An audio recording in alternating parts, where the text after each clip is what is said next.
After several major hurricanes, a new report says cars with water damage are flooding into the market in our area. Carfax reports say flooded cars on the road in 2018 are up nearly 50% from last year. You can see in Tennessee, Georgia, North Carolina, there are an estimated 5,000 to 25,000 cars with flood damage on the road. Kayla Strayer joins us with tips to avoid buying one of these cars without knowing it. Kayla, what are the biggest things to look for? Good evening. So we'll start with this. Of course, check all the levels thoroughly. If you see any kind of white buildup, that is a sign that could indicate there's been water damage to the car. Check inside, check outside very thoroughly. Even smell the inside if you can. And what was the other one? Bring a mechanic with you if you have one to bring as you're looking at used cars. Simple tips like this can save you a lot of money in the long run.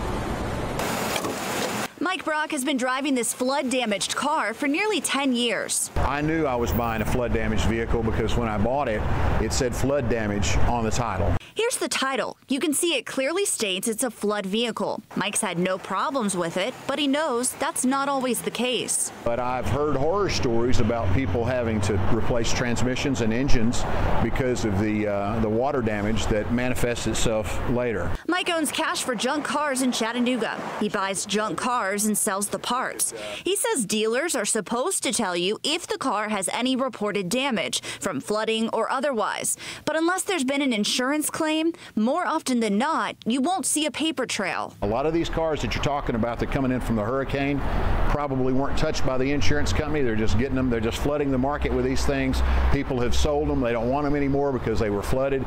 In Tennessee, this sticker is required on the car if it's been salvaged. But even when you thoroughly check the car, you might not see symptoms right away. So always ask to see a Carfax report and the title. And remember, the as-is agreement protects the dealer. No matter what they tell you verbally, unless it's written down, it means nothing. Yeah, definitely ask all the questions you can. Get a copy of the title. Make sure you're seeing all the paper documentation. And for more tips, go to NewsChannel9.com. Reporting live in Chattanooga, Kayla Strayer, News Channel 9. Thank you, Kayla. Carfax reports say there are 155,000 flooded cars on the road in the past year. For more on that, go to NewsChannel9.com.